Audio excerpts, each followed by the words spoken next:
if there's ever an episode where we could say, What's it good for?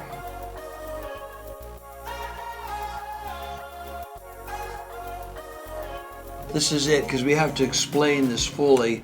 This is a brand new product. It's our design from ground up completely. Yep. Well, all of our lights really are, Yes. but this one is unique. We're still not 100% sure if there's going to be a great application for this.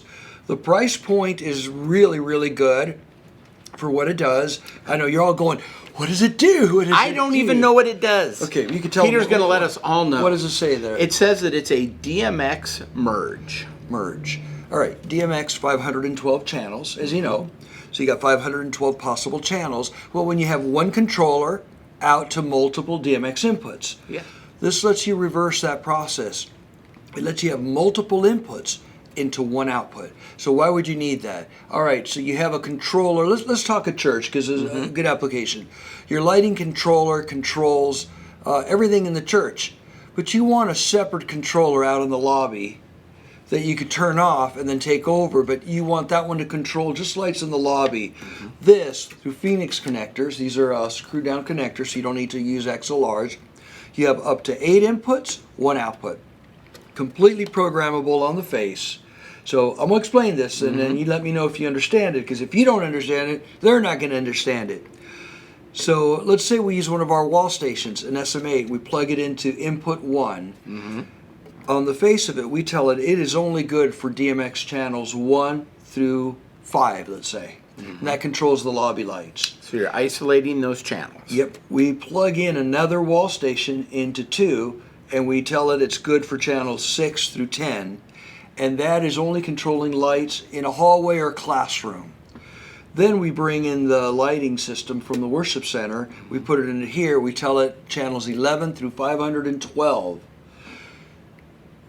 All on one complete system. It lets you split off your 512 channels of DMX and control different channels from different areas of the room or different controllers.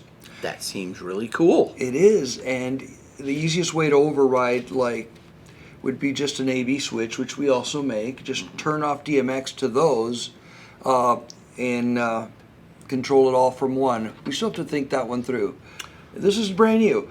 This video is being made because we want you guys to see this, comment, and obviously subscribe at the bottom here, because we want you to be able to see What all I the hear videos all we do. that time, smash that subscribe button. Why do you I know have we to never smash we it? never say that. We never invite people to do it. We figure if you like us, you're going to subscribe to our channel. Always have a lot of cool stuff to talk about.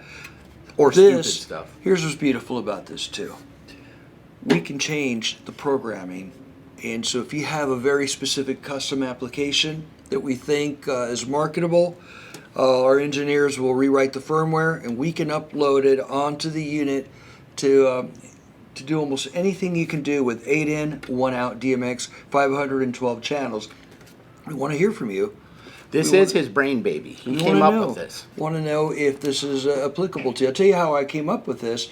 We have the DMX 1800, which can do endless modules. I mean, 10 modules to 112 times 120 modules on one unit. It could do up to 48 of our 30-watt flats.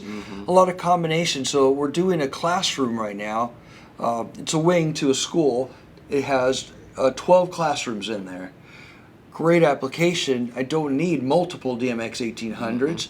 So by separating the channels on the classrooms, instead of having to spend more money on one 1800 per classroom, which can get expensive and I don't need that much power, I'll put an 1800 for maybe 4 classrooms and 4 separate wall stations, each assigned to that classroom. I like it. Yeah, and that was how we came up with this idea, a way to save you guys money.